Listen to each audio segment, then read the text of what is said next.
Good morning guys, welcome to my channel.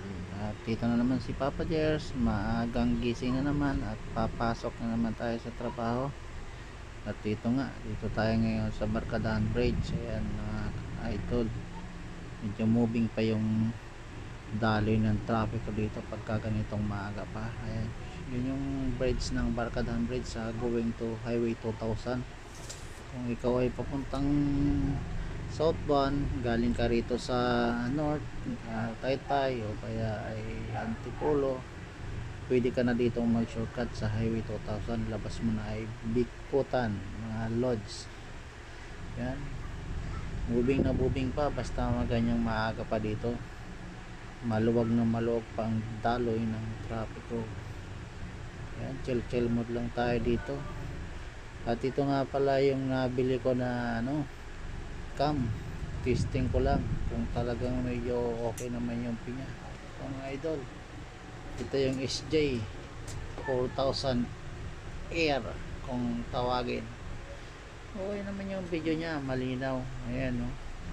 Medyo naganlong siya kasi nakalagay siya sa helmet ko, kaya medyo magalaw yung niya, yung kuha ng video. Pero yung view niya medyo pino, mukhang maganda naman siya. Depende na lang siya angulo ng pagkakakuha ng video. Kung hindi masyadong magalaw, ayan siya, diba? Okay naman siya mga idol, oh. Legit. Ayan, ang singit. At dito nga ay merong nagmamadali ako dyan na isang nakakasama. Oh my God! Motorist. Ayan, napakatuloy niya, oh. Sa kaliwa. Pinaspasay na. Siguro yan, naghahabol na. Late na yan sa kanyang trabaho. Ayan, masyadong mga idol. Ayan.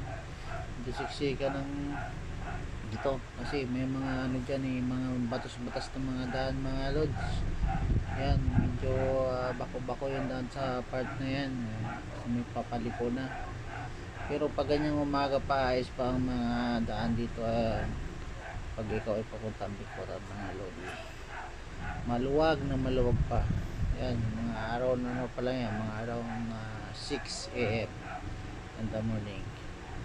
Mga idol, at hanggang dito na naman lang ang aking video. Salamat sa 3 minuto kong naabala sa inyong panonood. Thank you for watching mga idol, at ride safe tayo palagi sa ating mga biyahe sa araw-araw. Hanggang dito.